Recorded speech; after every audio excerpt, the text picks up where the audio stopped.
You want a tall, dummy, mommy orc, or you're more of a muscled up, slong, slinging orc? Let's talk about how a human can get with an orc from the mating manual. So the mating manual researchers picked 2 locations for the orc tribes, Yur-Sarval Plain, and of course the Great Collection, which is where you can find, is where the Devil's Deal, my first graphic novel series, takes place in. So let's jump into the mating. So while all orcs did start out in the Yur-Sarval Plains, eventually they separated into those that stayed in the plains and then those who integrated into mixed race society. And so while the Waneshai Orc Clan Authority is responsible for establishing, cultural norms across the world, the clans in mixed race society have 2 different versions of how they interact using the same systems, such as looping and tenting. But right now we're going to focus on the one you as a human can participate in, which is called tenting. And it is similar to human marriage, except it is a century-long at least. So for a human, it is a lifelong commitment. And the purpose of tenting is to establish a formal commitment between 2 individuals, whether it's 2 orcs or an orc and something outside of that,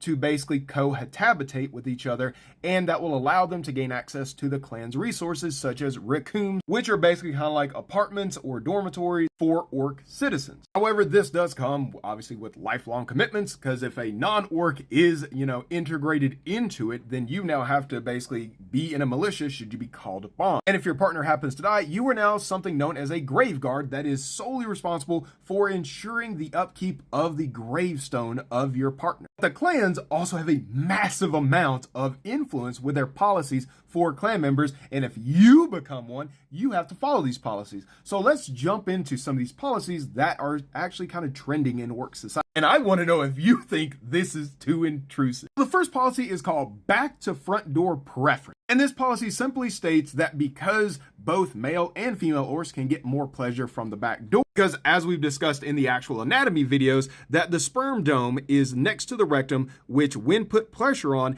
acts kind of like a G-spot for women, similar to a prostate for men, but to a much higher degree. And that the front door should be used for reproduction. But if you still choose to do it, all the orcs are saying is that you are now on the hook for basically getting contraception. The clan's not going to provide it to you. The second one is a mill mother, and a mill mother is basically a community mother type, and for first-time orc parents, you need to use her. You have to have her help you with child rearing, training, and actually watching the child for no less than 5 hours per week. And if you fail to do so, then you can get fined, or if the child is found to be neglected or abused, they will literally take your child from you. Keep in mind, this is a policy and not a law, but is still enforceable by the law because of Wutka's influence. But what happens if you have children after the first one? Well, then it's not a requirement that you use the male mother. However, they are still highly encouraged to be used. And the last policy is called basic love is not enough. And what this policy states is that both partners must contribute 5% of their income through the orc cultural tax, with the express purpose of investing into the relationship. And this can mean going on dates,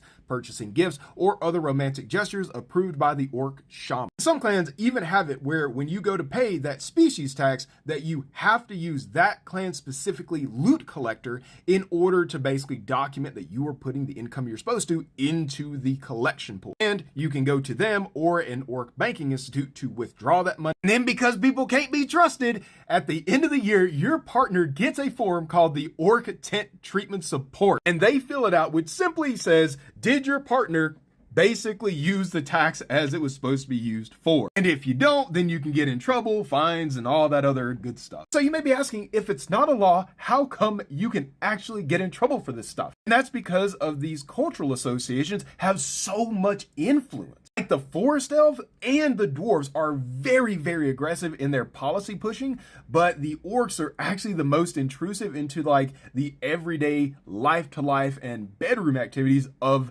their community member. And if you as a human were to go and join a clan, you are now considered part orc, and you will be subject to these exact same fines and policies that an orc is subject to, which most other species do not do. So, what do you think is the most extreme policy? If you'd like to get sneak peeks at what the mating manual is going to contain, go ahead and join the Ruby Gold sub, and you can actually give feedback on it or get an original series in the manga by joining Diamond.